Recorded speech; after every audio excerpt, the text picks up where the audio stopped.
ఇవాళ మనం ఆలు ఉప్మా కూర ఎలా చేసుకున్నావో చూద్దామండి. దాని గురించి చెప్పేసి ఒక ఆలు తీసుకుని దాన్ని పైపక్క తీసేసి ఇలా చిన్న ముక్కల కింద తరుక్కుని నీళ్ళలో వేసుకుని పెట్టుకున్నానండి. మీడియం సైజ్ ముక్కలు తరుక్కున్నాను. అలాగే ఒక మీడియం సైజ్ ఉల్లిపాయని ఇలాగ చిన్న చిన్న ముక్కల కింద కట్ చేసుకుని పక్కన పెట్టుకున్నానండి. దాంతోపాటు అల్లం పచ్చిమిరపకాయ పేస్ట్ అండి, ఒక 4-5 పచ్చిమిరపకాయలు, అలాగే ఒక చిన్న అల్లం ముక్క వేసుకుని మిక్సీ జార్లో ముందుగానే ఆడేసుకుని పెట్టుకున్నానండి. సో ఇవండి ఇంగ్రీడియంట్స్. ఇప్పుడు మనం ప్రాసెస్లోకి వెళ్దామండి. ఇప్పుడు మనం స్టవ్ ఆన్ చేసుకోవాలండి. స్టవ్ ఆన్ చేసుకున్నాక ఒక పెనం పెట్టుకోవాలండి. పెనం పెట్టుకుని వేడెక్కాక దీంట్లో మనం ఒక 2 to 3 స్పూన్స్ ఆయిల్ వేసుకుందామండి.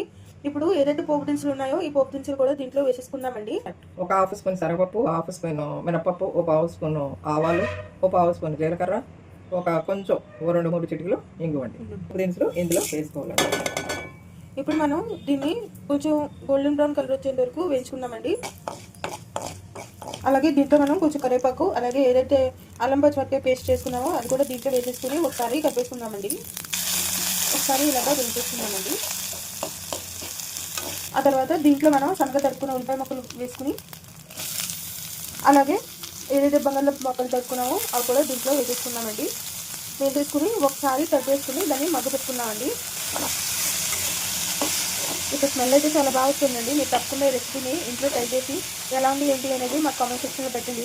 ఈ కూర ఎక్కడ వాడచ్చు అనేది వీడియో లాస్ట్లో చెప్తామండి. మీరు అంతవరకు వేసి ఉండండి. ఇప్పుడు బంగాళదుంప ఉల్లిపాయ ఉడకాలి కదండి, అందుకని దీంట్లో కొంచెం నీళ్ళు వేసుకుందామండి. నీళ్ళు వేసుకుని ఇప్పుడు మనం దీని మీద మూతట్టుకుని కొంచెంసేపు ఉడికించుకుందామండి. సాల్ట్ వేసుకోండి, లేదా సపరేట్ వేసుకోండి. ఇందులో కొంచెం చింతపండు పులుసు వేయాలండి.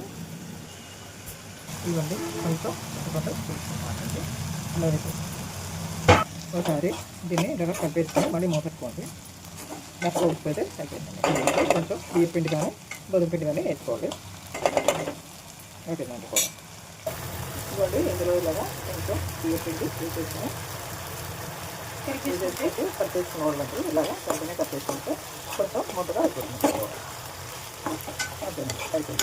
ఈ కూర మనం పూరీలోకి, దోశలోకి అన్నింటిలోకి వేసుకోవచ్చండి. చూడండి ఇలాంటి వీడియో. ఈ వీడియో కనుక మీకు నచ్చినట్లయితే లైక్ చేయండి, షేర్ చేయండి, కామెంట్ చేయండి, అలాగే సబ్స్క్రైబ్ కూడా చేయండి. మరిన్ని వీడియోలు కావాలంటే బెల్ ఐకాన్ నొక్కండి. అంటే ఇలాంటి హెల్తీ న్యూస్ కోసం మా ఛానల్ని తప్పకుండా సబ్స్క్రైబ్ చేసుకుని ఉంచుకోండి.